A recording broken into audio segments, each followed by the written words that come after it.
in using evidence inside the conference of the International Society for Evidence-Based Healthcare.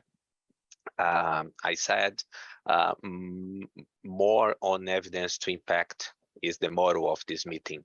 So today we will discuss about regional experience in terms of contextualization. My name is Jorge Barreto, and I am a researcher in Oswaldo Cruz Foundation, but I have 15 years of experience in the field of knowledge translation for evidence-informed policymaking.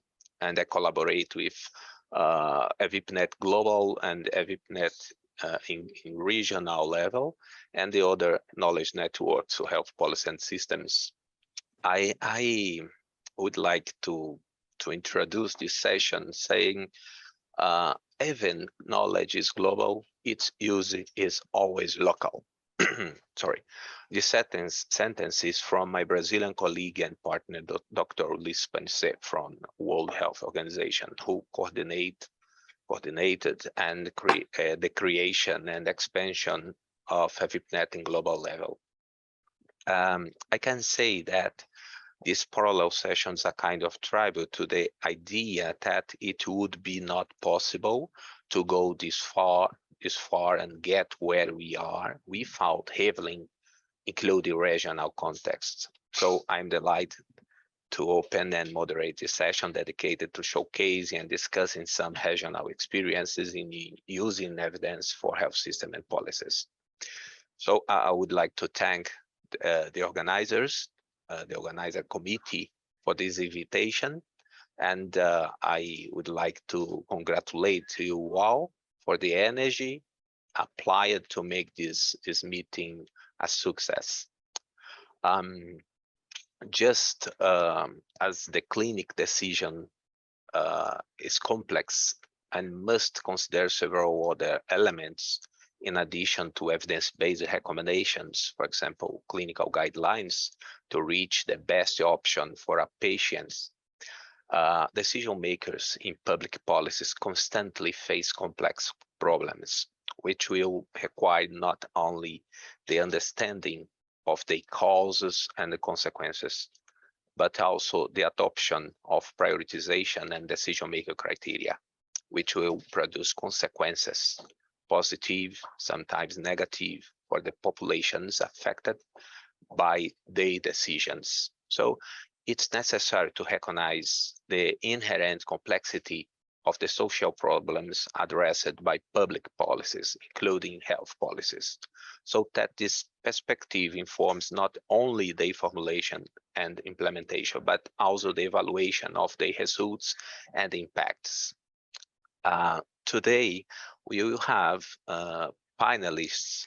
I think the panelists could introduce themselves better, but I would like to announce that this session we will have from South Africa, Dr. Hassan Mahomed, from Uganda, Dr.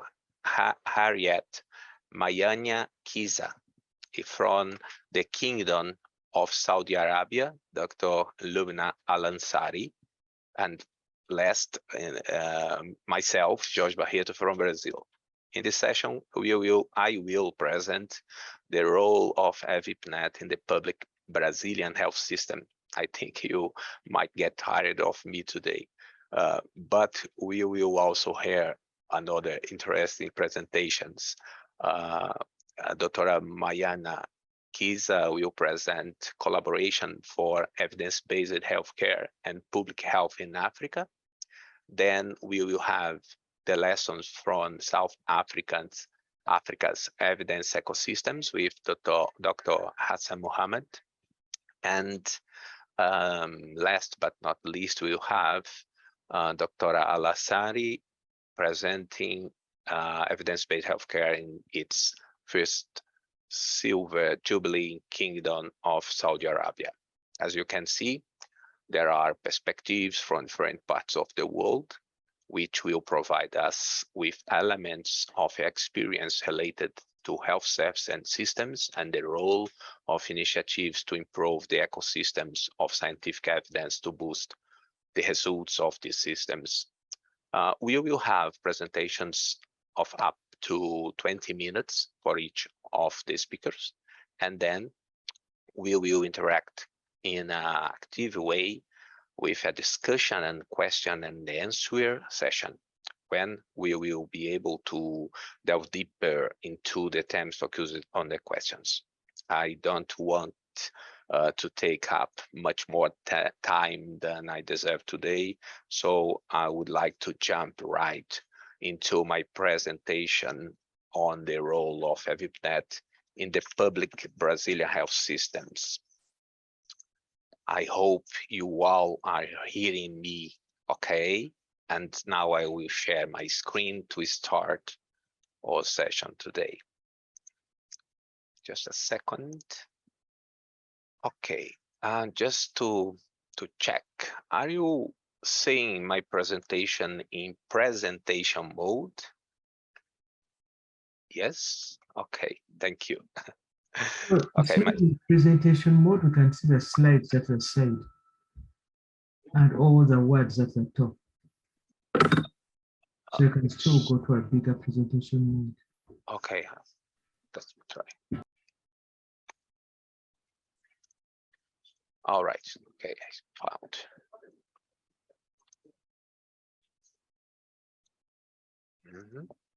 Okay, I think now it's okay. Thank you.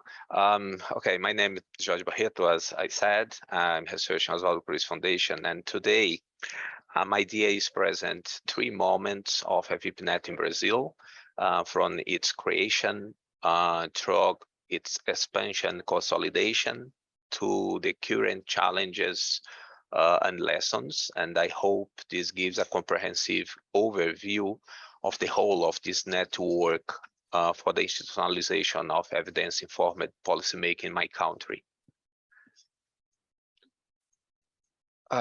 So let's go. As I mentioned, the first moment covers its creation and subnational expansion. So let's see some aspects that were important for the network to achieve national and international recognition throughout its first years of existence. EVIPNet is a global network, okay, launched by the World Health Organization in 2005, with inception in all the regions of the world and national and subnational components. Its objective is to support the institutionalization of knowledge translation mechanisms and platforms, and all related with evidence-informed policymaking or evidence-informed decision-making. The Brazilian Ministry of Health, together with other important institutional partners, such as the Pan-American Health Organization, established EVIPNet Brazil in 2007, initially as a national component located within the Ministry of Health. Given the decentralization of the Brazilian health system, EVIPNet Nacional in Brazil quickly found support for the implementation of local groups to support evidence-informed decision-making and in local level, and this path was consolidated over time in Brazil, as we will see below. And this is historical photos because we see some of the people who participated in the foundation of EVIPNet Brazil, among some colleagues, including Ulisses Penicet, that I mentioned previously. From its creation, EVIPNet in Brazil established some elements that were essential for its subnational expansion. Basically, these elements included network support activities, capacity building activities, evidence products activities and development, and dissemination strategies. The network support activities included a national secretariat inside the Ministry of Health, which provided support for all activities of the network.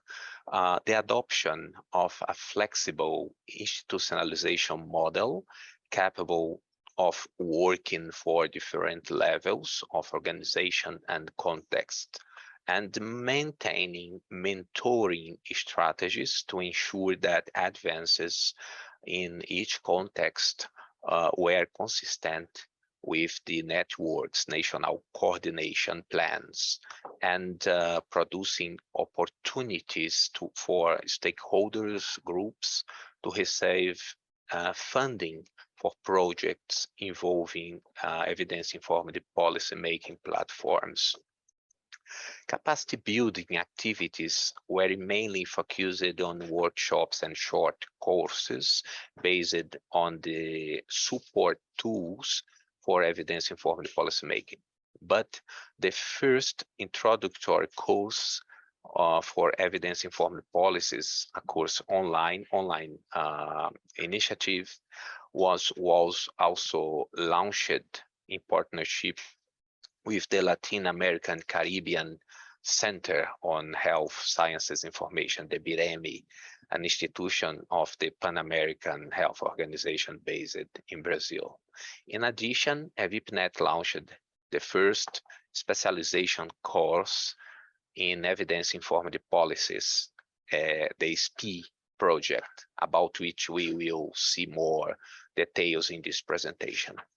Evidence products involved the development of evidence briefs for health policy addressed to national and local level, as well the organization of deliberative policy dialogues and publication of scientific studies, papers related with EIP, evidence-informed policy. In this first phase of EVIPNet Brazil, dozens of evidence products were developed and by different groups across the country. Finally, EVIPNet Brazil had an intense dissemination of the activities and products through its portal in internet and its virtual social networks, as well through the participation of national and international congresses and conferences related to EIP. These elements combined to produce an institutional climate favorable to the expansion of activities and the national discussion itself on the use evidence in decision making in the formulation and implementation of health policies. In just few years, many groups from local and national organizations in our health system joined EVIPNet in Brazil and were able to produce activities to support the use of evidence under the strategic coordination of the Ministry of Health. When EVIPNet Global completed 10 years, WHO publication joined experiences from different parts of the world, and Brazil was represented by a local experience, which is remarkable for being the first local evidence center in Brazil and was implemented in a region with a great lack of material resources. This model was the basis for the expansion of EVIPNet in Brazil throughout its first phase. So we come to the second stage of EVIPNet Brazil, where we will focus on what would be the largest initiative to build local capacities for evidence-informed policymaking ever implemented in our country and perhaps in the world. The Evidence-Informed Health Policy Management Project, or simply the SP project.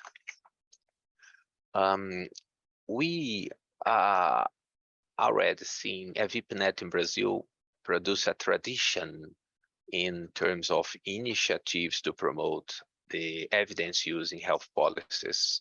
However, realizing it was time to take steps forward, the SPI project was created as a long-term partnership between the Ministry of Health and the Syro-Lebanese Hospital. The purpose of this partnership is to contribute to the institutional development of our national health systems, qualifying the decision-making processes in health systems and policies. Thus, the main objective of this SPI project was to develop local capabilities to EIPM, evidence-informed policymaking, and to qualify the management of health policies through the systematic and transparent use of scientific knowledge in decision-making processes. To this, education activities was addressed to decision makers, their supporters, and the other institutional actors across the country, aiming to increase their capacity in three ways: to supporting evidence-informed policymaking, to developing knowledge translation products, and to developing and implementing action plans informed by global and local evidence in their own contexts. The SPI project was developed in 12 Brazilian states, including more than 400 participants, 26 facilitators, and 3 coordinators. So it's a matrix-based implementation. I think it's important to register that this SPI project has a collaborative governance arrangement to share decisions with the partners from the national health system and with local committees that also monitoring the project implementation. The SPI project was based in educational constructivism, and its curriculum is guided by competencies previously agreed with the institutional partners. The educational approach included 5 steps: identifying problems and formulating explanations, elaborating learning questions, seeking new information, building new meanings, and evaluating the processes and products. The methods of support tools for evidence-informed policymaking and the strategic situational planning was fundamental to guide the development of knowledge translation products and action plans, and includes 6 different steps. The first one is defining a priority public health problem. Second, identify strategies or options. And in third place, identifying barriers and implementation strategies for synthesizing the evidence in an evidence brief. And 5, organize a deliberative policy dialogue on the evidence brief. And in 6th step is developing and implementing an action plan, including indicators to monitor the change. Structured monthly meetings ensured that SPI teams developed the skills for each planned stage. The SPI project has carried out 49 evidence briefs and 49 policy dialogues across the country. And result in 49 action plans implemented and monitored. And we have a publication about this topic that an evaluation was provided about what happened after all this was implemented.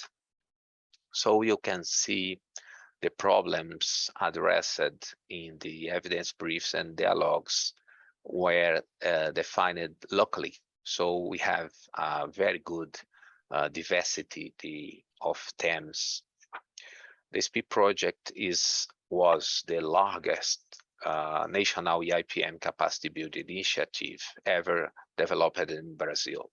And lessons learned tell us this approach was able to develop local competences to support the evidence use in their contexts, even they have limitations.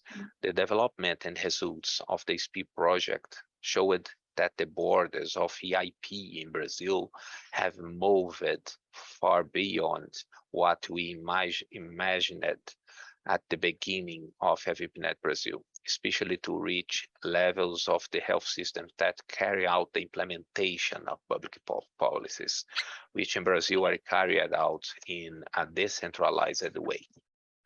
And thus we come to the third moment of EVIPNet Brazil, which basically comprises the milestone from the pandemic until the present days.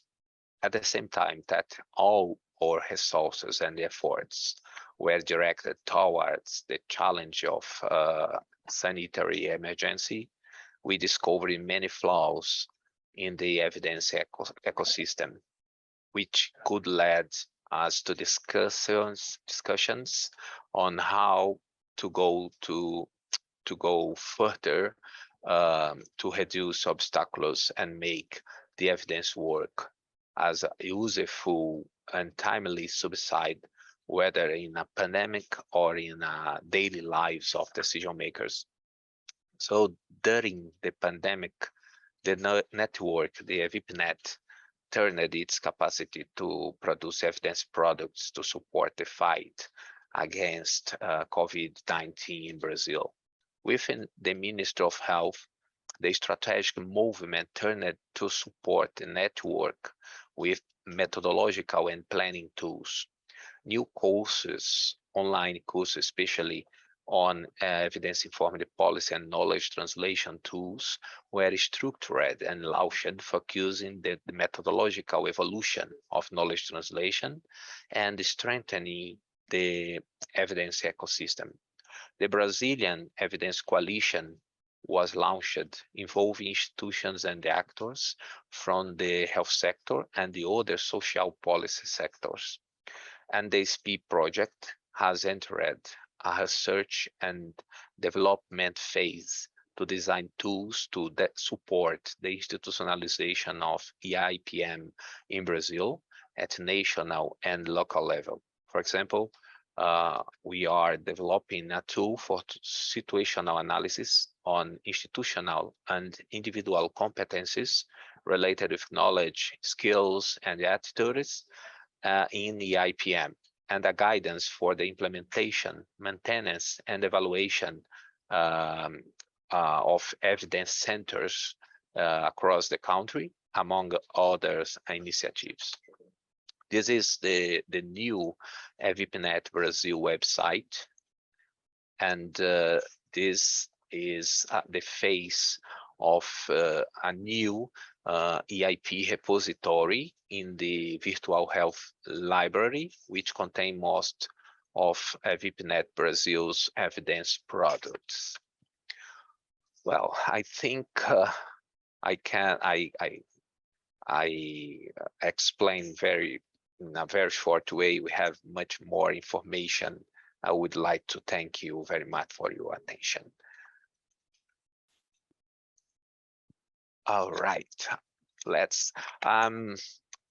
I can't comment my own presentation, so I would like to. Okay. Maybe I will comment. I think that was an excellent presentation. Thank you. Very nice, and I congratulate you for the successful and for the successful implementation of EVIPNet. And it started in Brazil, but it gained the trust of the whole world. And I think you have managed to, your team have managed to prove that you are delivering and you are convincing. I have so many questions for you, but I don't know how would you like to arrange the sessions? Would you like the answers at the end, I guess? So be prepared for so many questions. I just want to know what manpower did you have? How did you manage to do it this way and to be influential? I think there's a lot to learn from this. So well done. Thank you very much. Thank you, Dr. Al-Ansary. I think maybe we can have the time to discussion in the end of this session. Yeah. But I can say the coordination of all these activities was a work of many people. We have a lot of people involved, both inside the Ministry of Health and in Brazilian Coalition for Evidence, for example, include more than 60 different institutions. We are talking about around 1,000 people involved. And of course, we have lacks of coordination. Of course, we have. But in general, we all are going to the same direction. And that is the most important, because we are learning with the others, and the mentoring activities emerging as very important activity inside both EVIPNet Brazil and other networks. Well, I think maybe the people have more questions, but let's wait the discussion part of the session. Okay, I would like to invite the next presenter, Dr. Harriet Mayanja-Kizza. Dr. Mayanja-Kizza, I pronounced correctly your name? Yes, it is correct. Oh, great. Thank you. Please go ahead, and you have the word. Present our work in a collaboration we call a Collaboration for Evidence-Based Healthcare and Public Health in Africa, where we are looking at research towards getting evidence for improved healthcare in selected non-communicable diseases. Next slide. I can't change slides. Next slide. Now here the CEBHA framework comprises work. Doctor, can you raise your voice, because maybe I cannot hear you clearly. CEBHA framework comprises work related to primary research, evidence synthesis, and evidence-based policy and practice. The main activities are looking at situational analysis, observational studies, interventional studies, and qualitative studies. In evidence-based synthesis, we do systematic reviews and overview of the systematic reviews. And then policy and practice, we work towards knowledge translation and implementation research. Next slide.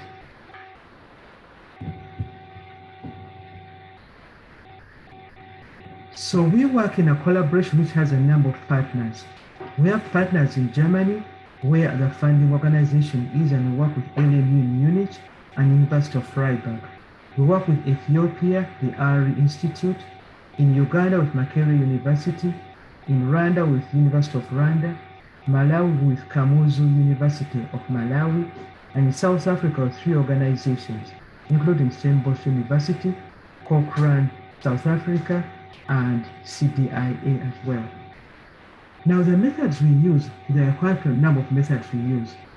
We use systematic reviews as our gold standard. At the same time, we do situational analysis. We also conduct qualitative research, and we use existing prevalence data and studies in our work. Next slide.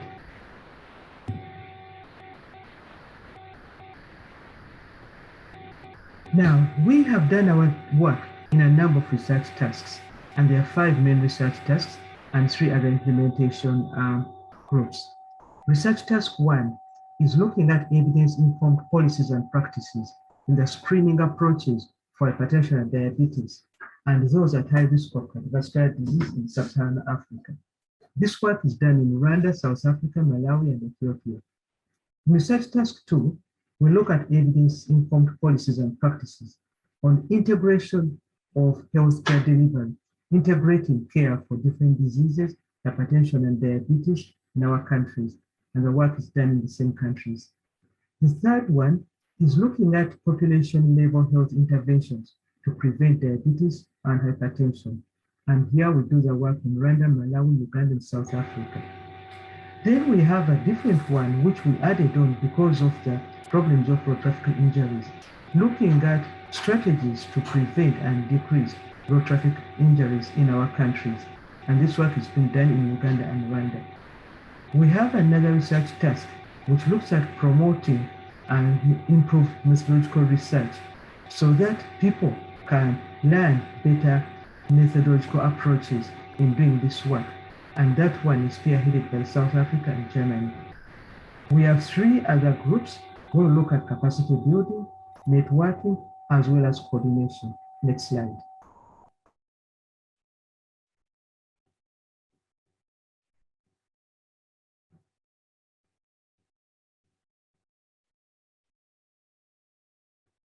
The goals of the network are to get evidence, informed policies and practices in the screening approaches for hypertension, to have improved policies and practices for integrating healthcare in the selected NCDs, to have population-level interventions to prevent diabetes and hypertension, to prevent road traffic accidents, and then to promote the methods we use in this work. Next slide. Now, looking at the first one, the screening, we do reviews of existing evidence, looking at the effectiveness of different screening approaches for hypertension and diabetes in the selected countries. We also have a robust evaluation of non-laboratory risk factor scores in the countries that are selected. Next slide. The second research task, we are trying to look at integration of healthcare because the problem we have, patients are seen in different clinics for related diseases, and this one does not capitalize on the advantage of having integration of healthcare. In fact, we're trying to do this with integration of HIV as well. So here we are looking at the prevalence of hypertension and diabetes among people with HIV and those not on HIV, and those with HIV on Earth, so that we can integrate care of these 3 diseases in the same clinics. And we're looking at the evidence of integration of healthcare and diabetes and hypertension. At the same time, we are looking at approaches in patient education and counseling so that patients have a better understanding of how they can improve their health-seeking behavior in an integrated kind of model. Next slide. In the third research task, these are interventions to prevent diabetes and hypertension. And we have looked at interventions that have been done in other countries. So we take the data and review the effectiveness of these population-level interventions, such as increasing physical exercise to prevent diabetes and cardiovascular diseases. And we look at work that has been done in Malawi, South Africa, and Rwanda, and see how we can analyze this and relate it to population-level interventions that can be implemented even in other countries beyond the ones where the work is being done. Next slide. Road traffic accidents, we are looking at getting quality data and to try to understand the hotspots of accidents in the various countries. And here we will work with the traffic officers to see how we can improve the data collection so that they're able to map out the hotspots and look at intervention on decreasing these. We also identify various policies and programs that are important in designing the implementation of this work, as well as monitoring and evaluating the interventions we do to try to reduce mainly pedestrian road traffic injuries in various African countries. We do systematic reviews to look at the effectiveness of these interventions in decreasing pedestrian injuries, and also evaluate the current existing interventions that are being used and to look at their effectiveness or lack of effectiveness as well. Next slide.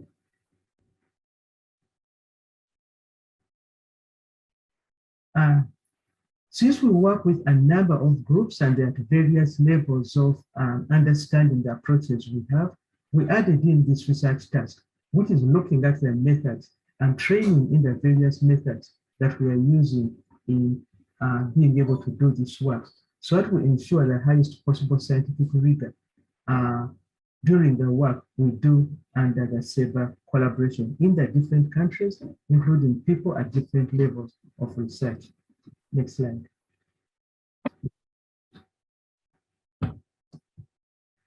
Now, what are the outcomes? Looking at the four main research tasks, that is non-communicable disease intervention, hypertension, diabetes, as well as robotic accidents. We have had systemic reviews as well as prevalence studies, and we have done quite a number of these, and to date we have 31 publications from the work we have done in the 9 countries, 7 in Africa and 2 in Germany, who are doing this work. We have worked on policy briefs which have been printed and disseminated in the various African countries. We have also had patient education in South Africa initially, and then we looked at how these guidelines can be implemented in other countries as well. That work is still ongoing. We have looked at various cardiovascular risk scores and non-laboratory ones and how they impact on outcomes. And again, this work has been done and it's progressing. VM is muted. Can people still hear?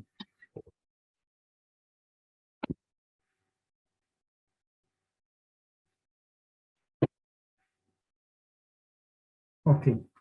And capacity building has been done across networks, and we have a number of students. Some have finished and others are still ongoing in their training. And we also have networking so that the different countries can work with each other, communicate with each other, and share the outputs. Our aim is that although the research is being done in some countries, the aim is to see how we can implement the results in different countries, not just the ones where the work has been done, but other countries as well. And we have a strong coordination office led by Uganda with support from Germany. Next slide. Okay, so when we looked at capacity building, which was an important part of this work, we have had a number of students. In fact, we sponsored and enrolled 20 students at different levels. Most of them are doctoral level, some master's level, and some at postdoc. And 8 have completed so far in the 4 years of the program, and the other 12 are ongoing. We have a strong mentorship program, and that is implemented in different countries. Some of the work was hindered during the COVID pandemic, and at that time we continued with virtual training and mentorship, which we realized has its merits, but it's not as probably effective for the mentees as when we had more face-to-face interaction. We have had research exchanges that have been completed, and again, these have been some face-to-face and others have been virtual. We have an active, vibrant newsletter, and so far we are completing the 5th newsletter in the 5th of our work, which gives overviews of the work we have done. Issue briefs are some of the work we have been doing in the last 2 years, and now we have 20 issue briefs that have been published, and many of these have been circulated in various groups. And as I said, we have over 30 publications. We have had a number of meetings in the different countries at national levels with different people in policy and practice. And to date, we have had 20 national policy meetings in the African countries that are involved, 5 African countries, 7 sites, and 2 German countries. Next slide. So these are some of the students whom we have trained. Some of them have graduated, and we have students, and some have moved on to other activities. Next slide. The students have come from different countries.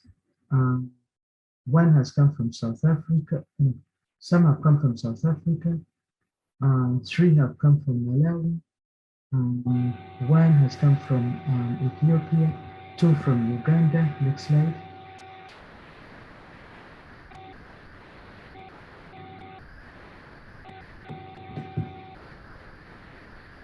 And we have a team from University of Rwanda.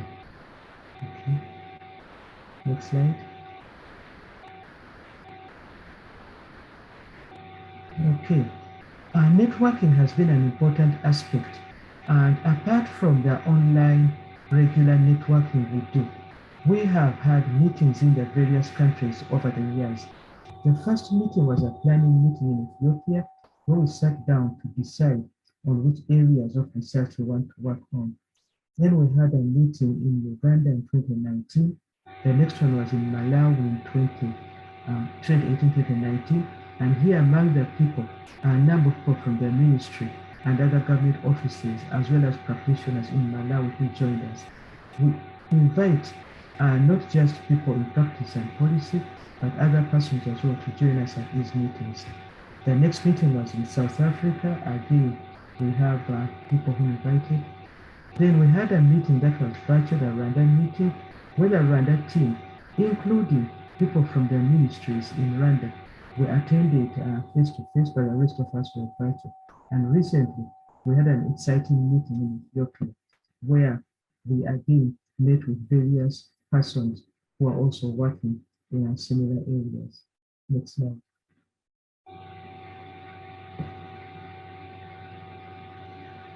So coordination has been an important part of this, and from the beginning it was agreed the coordination should be done primarily in Africa.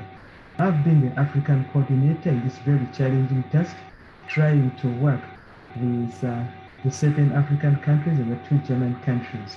At the same time, we have had support from our colleagues and coordinator from Germany, who was mainly giving us support as we needed it. And we have been funded by the BNDA from Germany. Next slide. Next slide. Okay, we had an advisory board which has been meeting with us. Initially, we thought we would meet twice a year, but it didn't work out, so we've been meeting once a year at a networking meeting. And we got these advisory members from Europe, Norway, South Africa, Malawi, Ethiopia, Uganda, and Rwanda. And most of these have been quite active in giving us feedback, which has been very useful in our activities. Next slide. When we looked at dissemination, we looked at different angles. We started with the easiest social network. So we got a communication person who helped set up the various social networks so that we can communicate not just with our partners, but with practitioners and other people. We had a brochure, and we have had newsletters. Now we have had 4. We are going to get a 5th newsletter.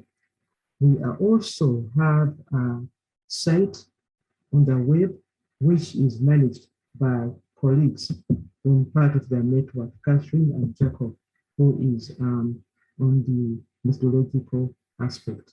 Next slide.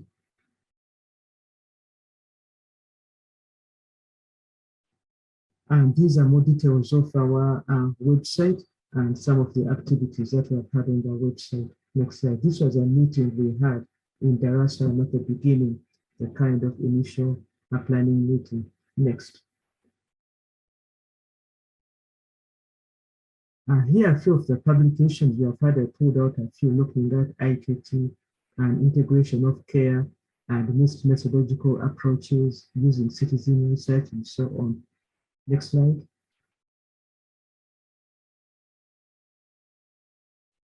A few more publications, but in total we have had 31 publications. Now, what next? Once we have the work done, we have the evidence. How do we get it into practice and policy? Next slide.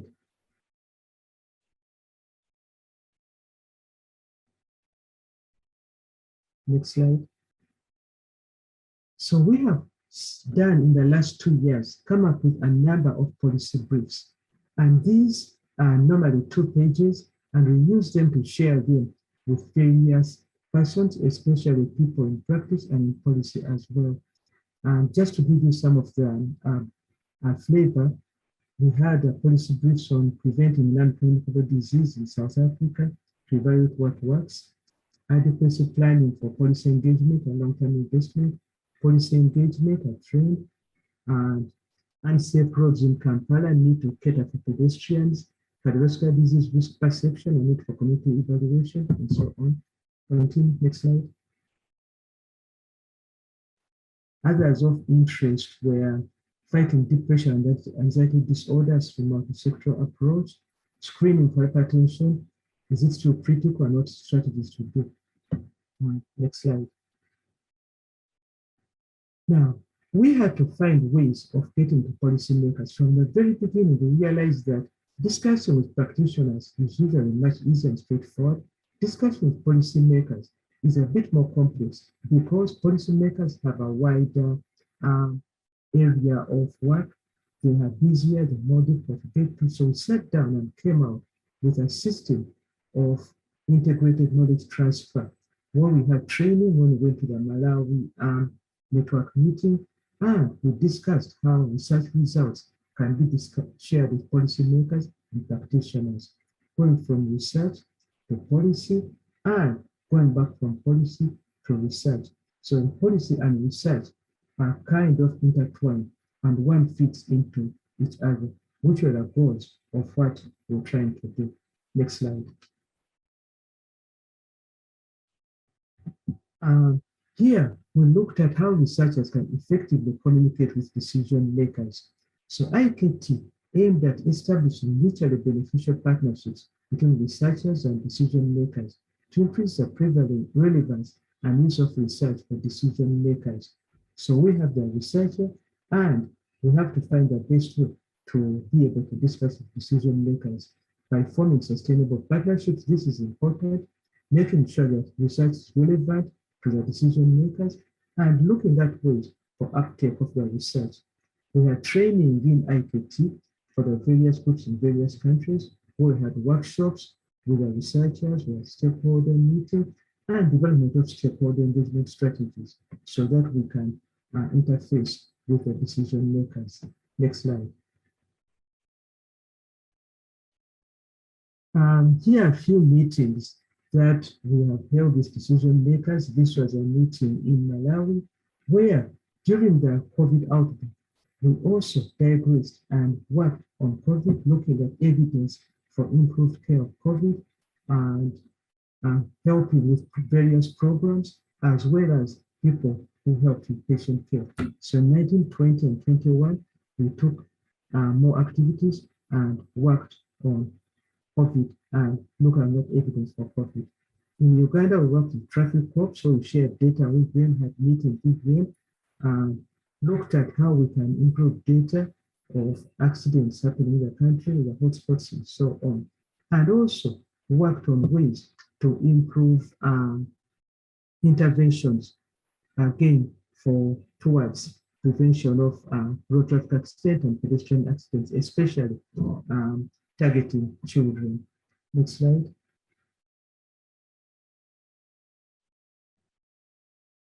Okay, so in summary, we have in the last 5 years done research in 5 African countries, looking at how we can improve practices towards improved prevention of HIV, hypertension, diabetes, as well as road traffic accidents.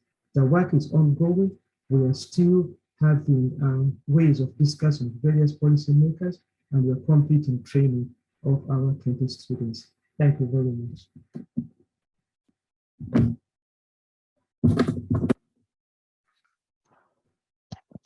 Okay, many thanks, Dr. Mayanja-Kizza. Very interesting, actually amazing experience. I have to comment that I think there are a lot of affinities between the two experiences, my experience I presented and your experience in this network in the Africa. I wonder how much more we could learn from each other. Maybe these networks can in the near future have a collaboration and establish some partnership path or way. We have some collaboration with groups in South Africa, and I had opportunity to visit some African countries to contribute with learning activities in the past. Thank you for your presentation. Okay, we will then for the next presentation, I would like to invite Dr. Hassan Mahomed to tell us about the lessons from South Africa's evidence ecosystem. Dr. Hassan, welcome, and please, you can chair and present. Thank you. Firstly, thanks very much. My apologies that my microphone was unmuted. I didn't notice that had happened. But thank you to Prof. Lubna Al-Ansary for the invite to this particular meeting, and greetings to my fellow panelists.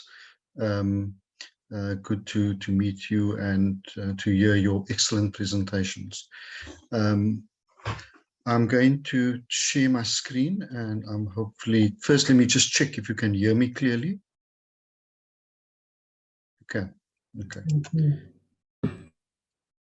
All right. Let me share my screen. If you can just confirm that you can see my screen.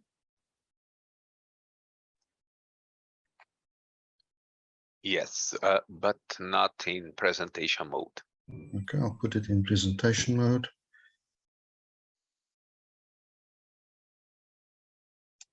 Now again.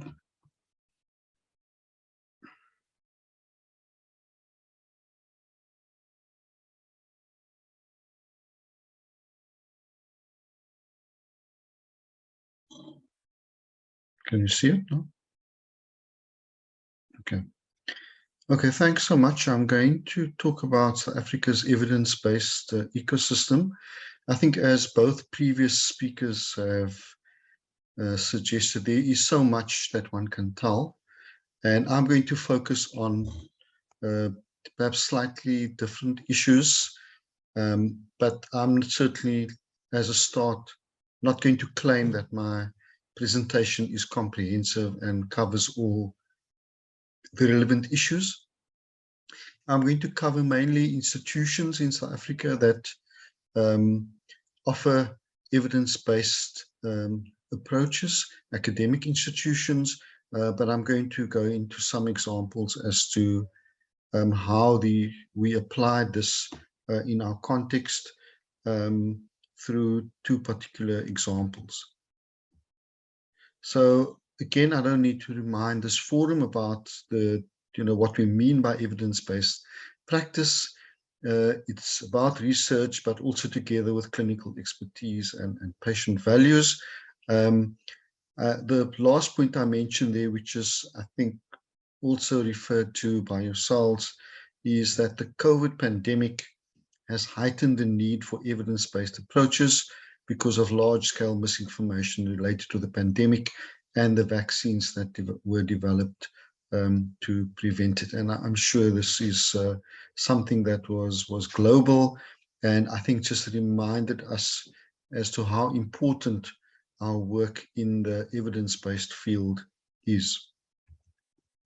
So in terms of South Africa's approach to evidence-based practice, I think starting with teaching at university level in our health sector, the undergraduate training involves already teaching about evidence-based practice. So again, it's building it into the culture of our health system.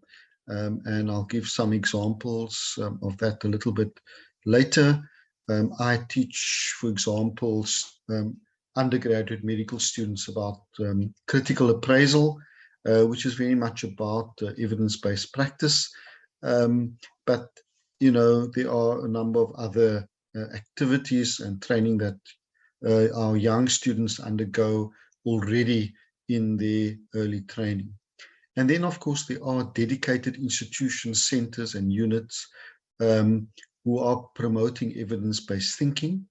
I think important for us is that our government supports science-based approaches to respond to the health challenges that we face. And I don't make this comment lightly, because I think, as we've seen during the COVID period, that it's not something that we can take for granted, that the government support evidence-based approaches.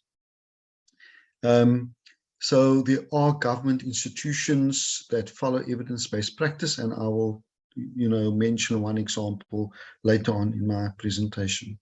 So I'm going to start with my home institution, and Harriet's already referred to this, which is the Center for Evidence-Based Healthcare at Stellenbosch University.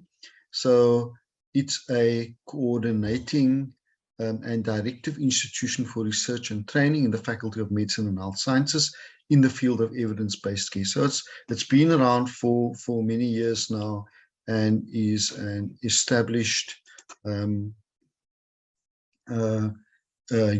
at the university, and their vision is to be a center of excellence in advancing evidence-based evidence-informed healthcare in Africa and globally.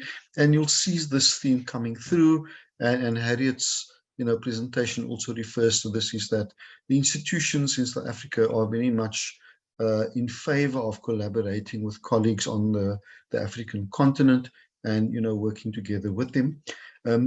Again, these three areas of focus would be familiar to you. Teaching, there's a range of teaching activities, training activities, courses offered by the Center for Evidence-Based Healthcare, and then of research, conducting those high-quality systematic reviews and meta-analyses on relevant topics to the African region. And then, of course, knowledge translation. How do we get this to policymakers? And of course, that's really a very important part of our work. Just to reference a particular quote from the website, the Center for Evidence-Based Healthcare is a beacon on the African continent in advancing evidence-based healthcare at the local and increasingly through its collaborations on a more global scale. In a world where the lines between fact, fiction, myth and fake news are blurred, driven largely by internet fabrications, the raison d'etre of the endeavors of the Center for Evidence-Based Healthcare has become a compelling necessity. And again, this just speaks to the point that I made earlier on, that, in the world in which we live in, it's so easy for misinformation to spread. And, we in this group, in this forum, I have that responsibility to promote evidence-based approaches. We also have a Cochrane Center, and of course, many of you will be familiar with that. So they're part of the global network. And this particular, the Cochrane South Africa, is one of 19 centers worldwide. It's the only one in Africa. It does have a branch in Nigeria as well. And, they facilitate networking between Cochrane and individuals in the African region. And again, connecting to Harriet's presentation, they also participated in the collaborations that she referred to. Their vision is healthcare decision-making within sub-Saharan Africa to be informed by high-quality, relevant, and up-to-date synthesized research evidence. So again, a strong linkage to Africa by this particular institution. So this particular unit is hosted by the South African Medical Research Council. So in terms of the overview of the work of the Cochrane Center, its main role is to provide training and support to Cochrane authors in the countries for which it is the reference center. So again, not just in South Africa. So as you know, the Cochrane works with mainly volunteer clinicians rather than employing people necessarily to do these systematic reviews, but the Cochrane Center is there to support anyone, any clinicians or any researchers who want to do systematic reviews, and of course keep it updated, because it becomes a lifelong activity to keep up to date or keep your systematic review up to date. So they conduct relevant reviews on priority setting, research gaps, build capacity. So they also do training, advocate for the dissemination, translation, and use of evidence, build partnerships, and create opportunities to grow the network. So just mentioning one example of a focus area, which is Cochrane Nutrition. So they were established in May 2016, hosted jointly by Cochrane South Africa and the Center for Evidence-Based Care at Stellenbosch University.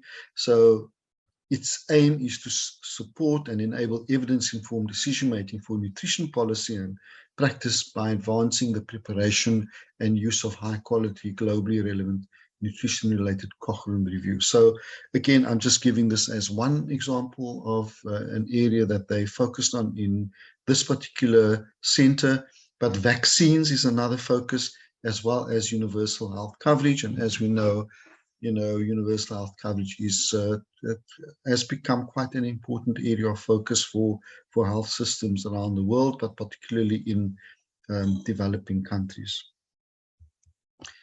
Then there's the South African Grade Network. So as you would be aware, the GRADE stands for the Grading of Recommendations, Assessment, Development and Evaluation.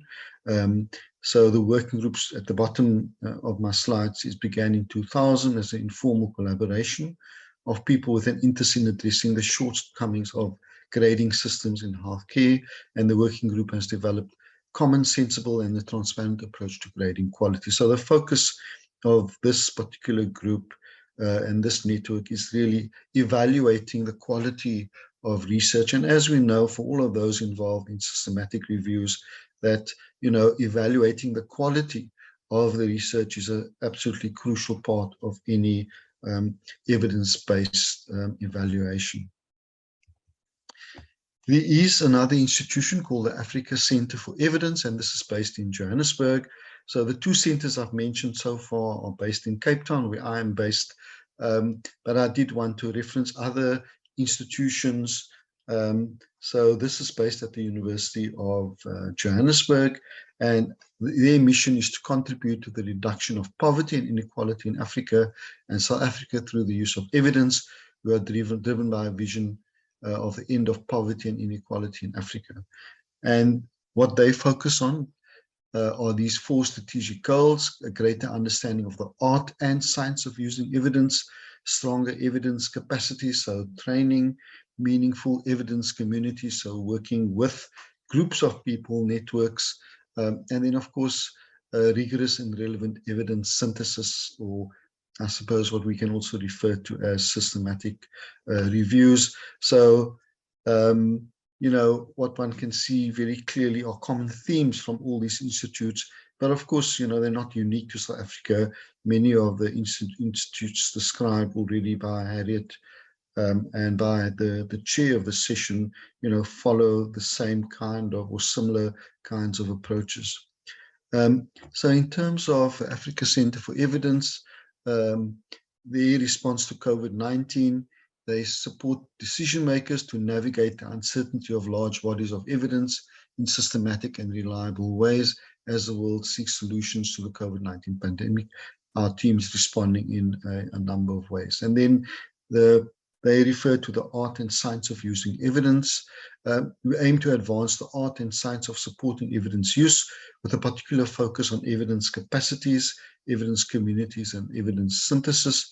To these ends, we research and review the practical experience and craft knowledge of people across Africa, the evidence about what works for supporting evidence use, how and why, the context in which evidence-informed decision takes place, including political analysis. We also contribute to the development of theory and methods of evidence use. So they, in their own way, also are contributing towards the development of evidence-based approaches. And then this particular institute, which is WITS, WITS stands for Witwatersrand, so that's the university, and the JBI Center for Evidence-Based Practice. So it's the Johanna Briggs Institute, so it's a global organization there, and this particular center is one of 75 plus around the world. Again, they follow very much a similar approach in terms of developing evidence-based approaches and supporting evidence-based decisions. They offer unique solutions to access, appraise, and apply the best available evidence. JBI is driven to improving health outcomes in communities globally by promoting and supporting the use of best available evidence to inform decisions.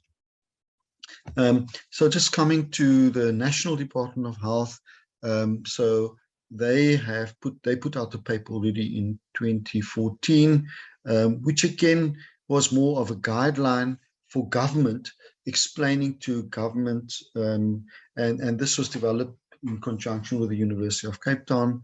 There was a guideline paper just explaining what evidence-based policy making is all about and how evidence should be informing policy making. So again, I think for us, important that our main stakeholders, such as government, are adopting or in line with trying to use evidence-based approaches when they develop policy. So the one area I'm going to talk about here is just, and this is a more practical example of how evidence-based approaches are used. So we have a medicines regulatory authority called SAHPRA, South African Health Products Regulatory Authority. So their core business is with regulating all health products, includes clinical trials, complementary medicines, devices, in vitro diagnostics, etc. It has the responsibility of overseeing radiation control, and there's legislation that oversees its mandate. And this is an independent authority established under law, and it has three pillars: safety, efficacy, and quality. And it is these three pillars that define the ethos of SAHPRA. So their vision is an agile, responsive African health products regulator that is globally recognized as an enabler of access to safe, effective, quality health products. And their mission is to promote access to health products and protect human and animal health in South Africa through making science-based regulatory decisions. So again, you know, I think what I wanted to convey here is that our institutions, our government institutions also have bought into the idea of following science-based approaches. It's not just a matter of what happens at, you know, academic institutions, but there is a commitment from government to follow such approaches. So I'm going to, I think, as I've reached the end of my presentation, just talk about what happened during the COVID-19 pandemic. And of course, we've had really excellent examples already mentioned about this, but you know, the South African government was committed to using a science-based approach to the pandemic. It set up a ministerial advisory committee, and you know, a whole range of scientists around the country were brought together.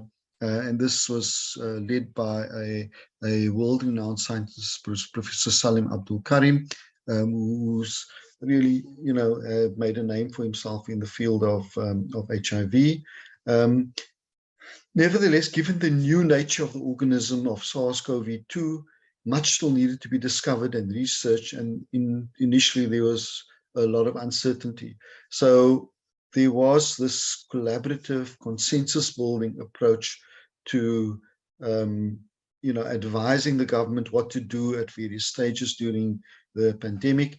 There was research that was contributed, and we had really an excellent network that could, you know, analyze different variants, and even to our detriment, where we could discover new variants here, announce it to South Africa and to the world, and then, you know, were immediately slapped with travel restrictions, who almost got punished because of the excellent research that was done. But there was a lot of epidemiological research that was done. There was participation in clinical trials of new COVID-19 vaccines, and all of this could then contribute an evidence base to support, you know, government decision making. Nevertheless, you know, the last point I want to make is that the relationship between the scientists and government was not always a smooth one. You know, the government was subject to lobbying from various groups with vested interest. And yeah, and I think all of us know that. We know that, you know, governments don't act necessarily in a way that's completely science-based, because they're subject to influence by various groups that have power, and sometimes the decision-making is not always in line with, you know, the best science that's available. But nevertheless, you know, there at least was a commitment. There were these structures, formal structures that were put in place to support and to encourage at least the best evidence-based approaches with respect to COVID-19. So in conclusion, South Africa has multiple academic institutions promoting evidence-based practice through training, research, and support for policy making, development of policy briefs. We've already heard about from the two preceding speakers. There's a strong emphasis on collaboration with similar institutions in Africa, but also globally. The South African government and its agencies are supportive of a science-based approach to healthcare policy and practice. But lastly, the COVID-19 pandemic has emphasized the need to promote evidence-based approaches within healthcare and the broader community. And I mean, we have a responsibility to combat misinformation that's out there and to build a culture of sound practice and sound basis for decision making, so that we can be more effective and evidence-based in the work that we do. Thank you.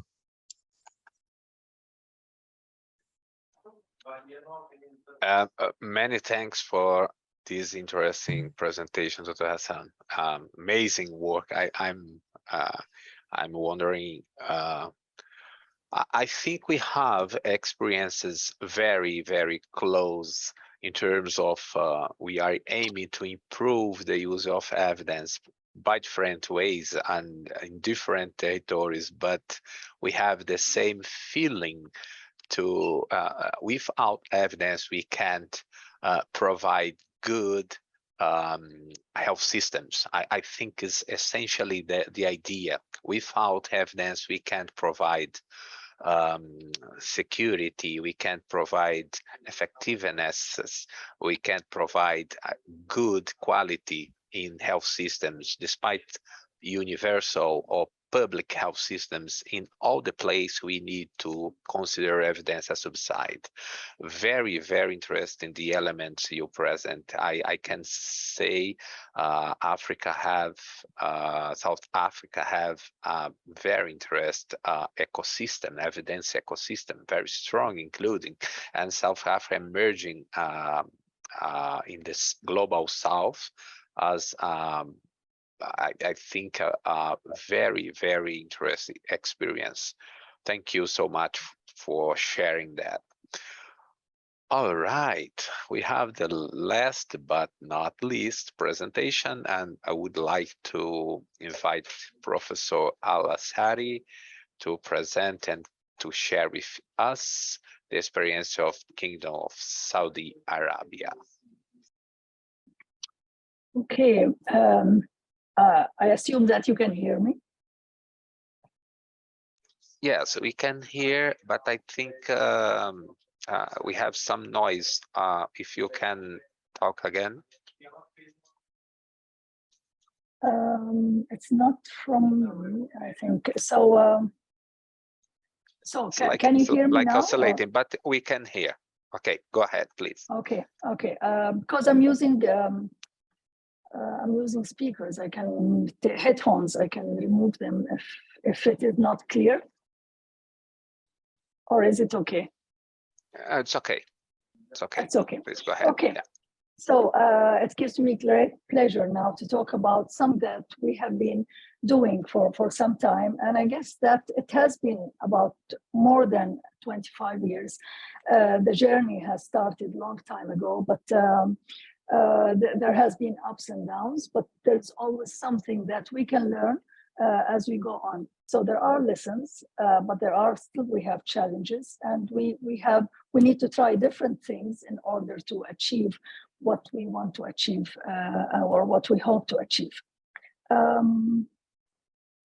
Okay, in terms of conflict of interest, I guess I don't have something visible. It's just that I'm involved with many of the organizations, the international organizations that are related to evidence-based healthcare, and I also serve as I'm an employee of King Saud University, and I'm also I'm a consultant for the Saudi Health Council, a member of the scientific committee of the National EBM Center, and the capacity of an expert another disclosure of interest that I thought I would talk about, and that is my relation to history and archaeology. My mother is a history teacher and my father is an archaeologist. And although these two are searching for learning from the past somehow, I've learned early in my life that history is somewhat subjective or soft, because it is written as a narrative by people who probably didn't live during that period. Whereas when you talk about archaeology, archaeology is something more solid, cannot be misinterpreted in the same way as history. So maybe when I reflect on my life, I think that this has something to do with me focusing on evidence, on something that is really solid and that we can apply into our lives without misinterpretations by others. So this is some of the excavations that he was involved in Qaryat Al-Faw, and I just thought it's an opportunity to show you something about Saudi Arabia since you're not here.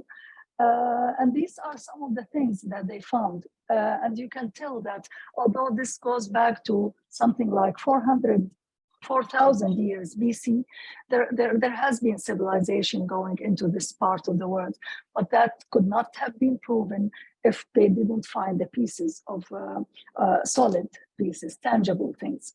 So anyway, my outline of my presentation is as follows. Sorry. I'm going to talk, just a moment.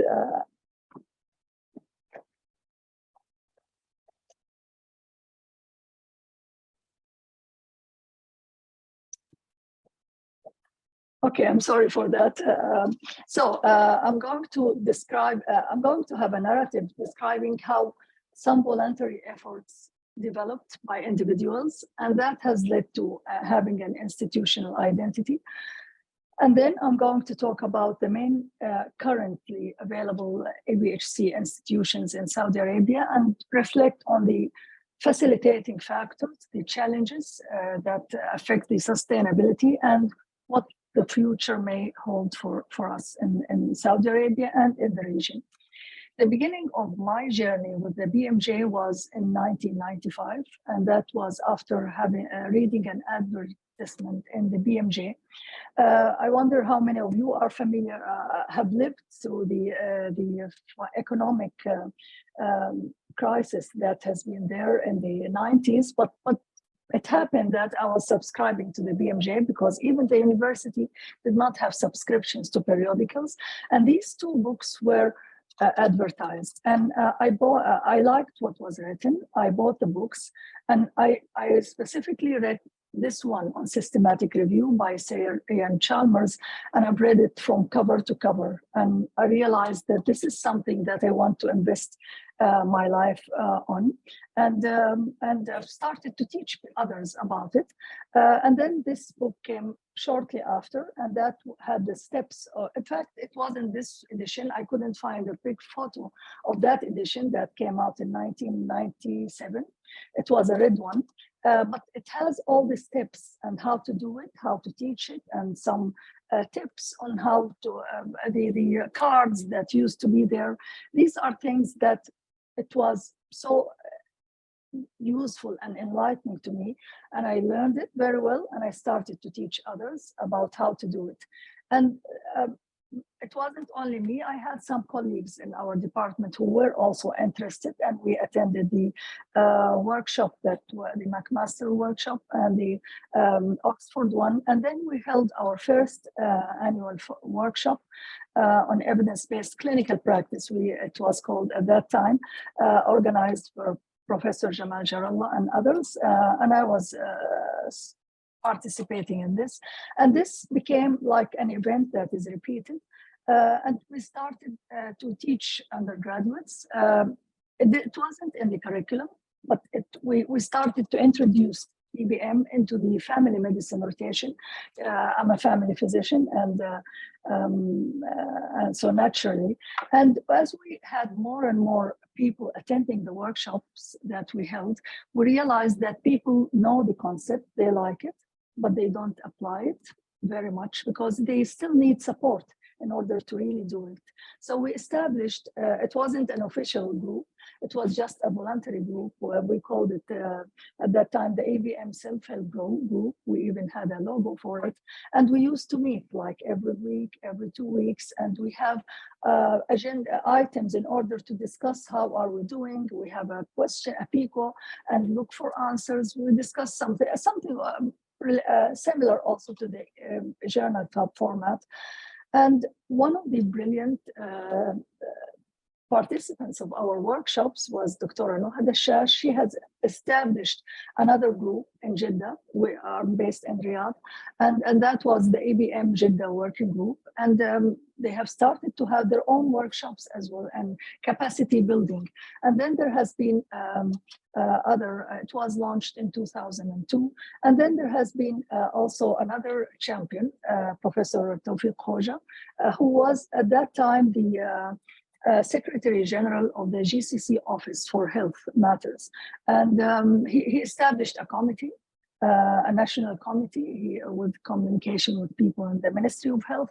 And then it was a Gulf committee after that. He made the effort to establish a Gulf committee. I was not involved in that, but I mean, he also disseminated the concept. And then a society was developed for evidence-based healthcare. And our workshops turned out to be a Gulf event. So we used to have participants from all the Gulf countries. And this slide, I'm borrowing it from Dr. Hassan Baaqeel, who was supposed to be giving this lecture, but he couldn't make it. And I wish that he was, because he has a way of delivering presentations. But I tried my best to capture all what happened in the 25 years.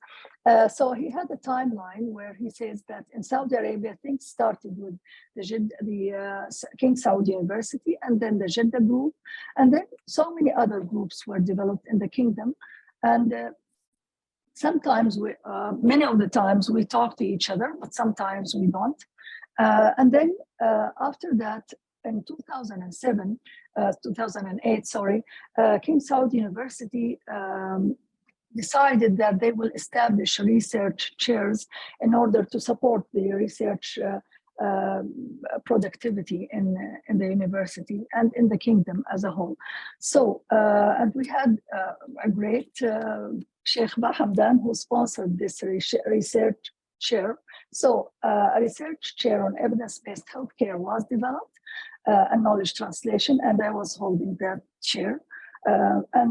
This is the one we launched the chair.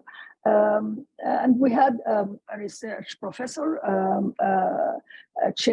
a professor for the chair, Professor Paul Glazio, who's well known, and advisors were Professor Hassan Baaqeel and Dr. Tom Jefferson. And we focused on research, education, and development of resources. These were the main three things. And there were some foods, because it was a team that is so dedicated to. We had a few full-time members, and that helped a great deal. And then we started also we published so many papers on so many aspects of evidence-based healthcare and morbidity pattern, mortality rates, and so on.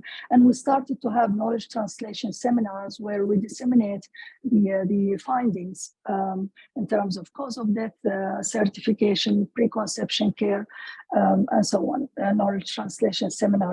At the beginning, we were so ambitious, so we even started to have sessions that are dedicated to the public, because we thought the public, if they knew what is evidence-based healthcare, they would be our best allies or supporters. And we have translated some books. This is a book that has been written by Tom Jefferson. I should have posted the English cover as well. Translated this book by Chris Selaji and Andrew Haynes. And we have made a contract with the BMJ to translate the best practice that was directed to patients at that time, written in lay language. Anyway, After that, we felt that we are all over the place, so we focused on developing systematic reviews, and we focused on guidelines. And up till now, I'm just talking about my path into evidence-based healthcare. But at the same time, you know, these groups that were developed, and I discovered that Professor Hassan Baaqeel was also investing in teaching. He's an obstetrics, a consultant in obstetrics and gynecology. So he was investing in teaching the residents the same, but we didn't know about each other. We worked on this when the EBM Jeddah group was established. So we had a systematic review course that has been extended over a year, and that came up with results as well. And then the guidelines training with the quality. In fact, the accreditation was one of the events that supported us very much, because when we were talking about evidence-based healthcare and guidelines, only those who have passion would come. But when accreditation necessitated that people, the institutions would have guidelines and would have evidence that they are implementing guidelines, that was a great push. So then the quality department contacted us, and we started to train them and provide advanced training. This is Catherine Marshall, and so on. And the guideline method that we were using was the ADAPT, and then we had a modified version that suits our need and our situation, which is based on the ADAPT. And this is the outcome, and I'm talking here about King Saud University Medical City. So we have 42 adapted guidelines that are finalized, approved, and up to date, and 24 are in the pipeline. You know, and these some numbers and of course we have shown evidence that adhering to these guidelines would impact care, clinical care. And these are some of the examples, and these are some of the guidelines, and this is one that is recently launched. We collaborated with the Ministry of Health, with the Primary Healthcare Directorate, and we started to teach. So it was a kind of fundraising as well as disseminating the concept, and it has been heavily received, nicely received by the participants, and they have developed using the methodology that we suggested. We were working with different societies, collaborating with them, and then we started to go beyond the borders. So this one is in Kuwait, and this one is Tunisia. We were approached, in fact, as I became a member in the board of GEN, I was approached by the WHO in order to train people in Tunisia. So they visited us, and then we went to them and conducted a workshop. And I would say that they have probably been faster after that than us. So this is in Tunisia.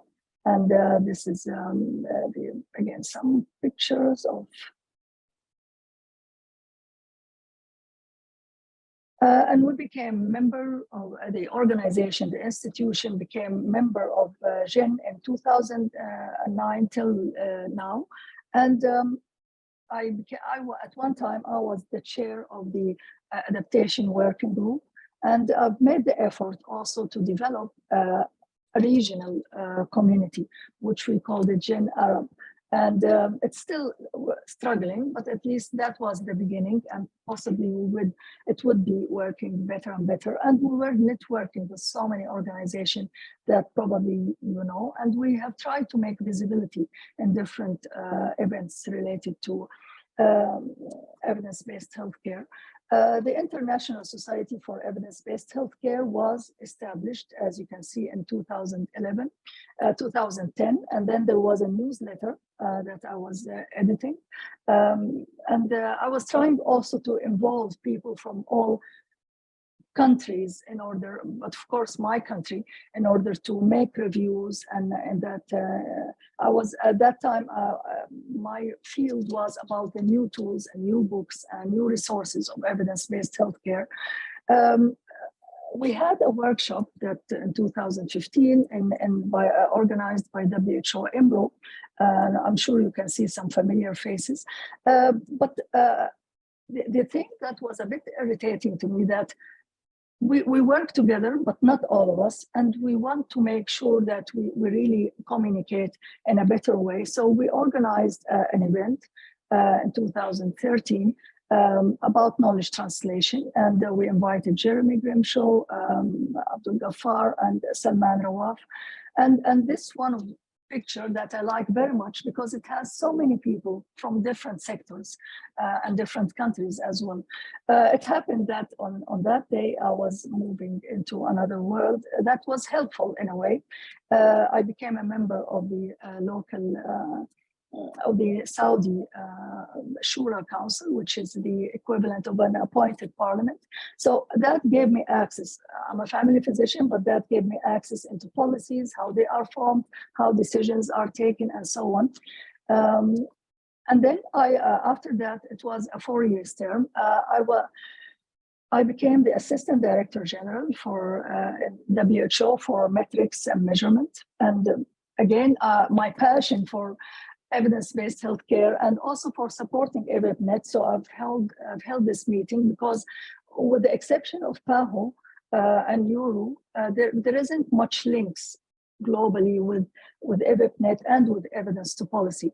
So EMRO had taken the lead after that meeting, and the meeting that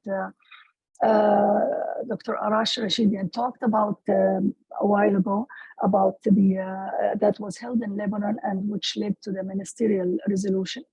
Of course, when I was in the WHO, I couldn't keep with the research chair. So Dr. Amr Jamal, or Professor Amr Jamal, is the one who's leading it now.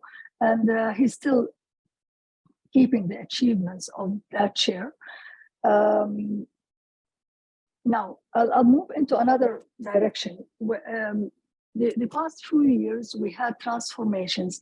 The leadership is totally different and more productive and more positive, I would say, towards youth and what can be done. And we are experiencing a huge transformation, which is really reflecting on all aspects of our lives. And then these are the main targets of the new vision. And when we talk about the vision, the health sector, there are clear targets that they want to achieve, and all these are related to public health. Sorry. And this is the first time that we had some emphasis on public health by the higher authority in the country. So that was really great. And when we look at the new model of care, which focuses more about prevention and clinical care, this is a model of that new model. This is a representation, I mean a graphic. And there are some initiatives that were decided on, but there were some cross-cutting initiatives. And one of them was about national guidelines. So the focus now more is on national guidelines than before. The main institutions in Saudi Arabia at the moment, which are concerned with evidence-based healthcare, would be, I might be biased, but I think so, King Saud University with the research chair and with the guidelines committee, the steering committee that I chair. And of course, the National EBM Center, which is part of the Saudi Health Council. And these are the goals of the National Center for Evidence-Based Medicine: to disseminate the concept, to support the transformation or the moving the knowledge into practice, more implementation of evidence-based practices and guidelines, respond to the urgent national needs, build national capacity, support scientific research, and monitor the implementation and impact, and empower community participation in the adoption of evidence-based knowledge. As we are trying to be more strategic, an MOU was signed a few months ago between King Saud University and the Saudi Health Council. And that was some pictures of that event, because we thought this is a beginning of having something that is done properly, rather than just voluntary efforts without having an umbrella. And working with the Saudi Health Council is something that is worthwhile. I would probably stop at this stage in describing what happened. And probably you all have seen this, you know that success is no longer a direct line. It's very squiggly thing, and it's a journey. But when I reflect on what happened over this from the mid-90s till now, I think what facilitated the development of evidence-based healthcare was the leadership commitment and the supportive regulations, such as the accreditation and the support compulsory prerequisite for residency training. At one time, the Saudi Commission for Health Specialties made a compulsory request that all residents should have a course, attend a course in evidence-based healthcare with certain characteristics, certain criteria, and therefore there has been many courses. So all residents are, all graduates are familiar with the concept, but it's the implementation. What helped as well, the availability of champions here and there and who have passion, which probably made an impact more than simple capacity building. Building voluntary multidisciplinary teams and putting it into the curriculum. Now, how can we make it sustainable? Because there has been many organizations that were developed but couldn't stand it and couldn't continue. The problems that they face is unstable institutional funds. Indicators are not deep enough. They don't reflect the real implementation, misleading interpretation of evidence. It has become a buzzword, and sometimes it is thought to be something academic rather than a real necessity. Working in silos, incorporating patients' values, not yet happening at the moment.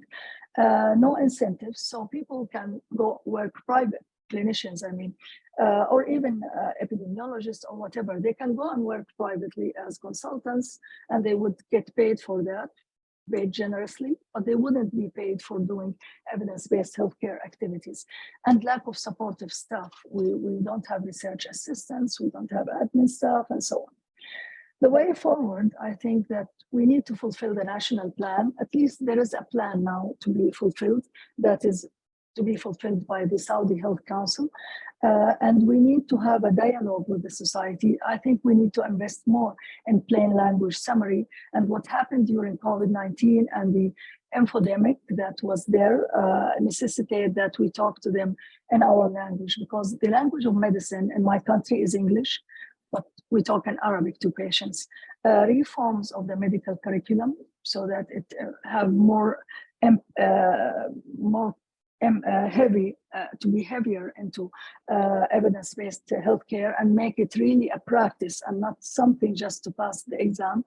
And partnerships, collaborative works nationally and internationally, and invest in better coordination. I just learned this from the presentations that were just delivered by my colleagues in this session. So at the end, I will just say, this is the beginning of a dialogue. Tweet about it, and these are the Twitter accounts. It's nice that there is a World Evidence-Based Healthcare Day now. We need to invest in that and work on it, and the journey continues. Thank you very much. Many thanks, Dr. Al-Ansary. I think we saw a lot of history, but we see future, also future here. And the future depends if you have strong steps in back. I think it's amazing what you are done in the last 2-3 decades. I think amazing, really amazing.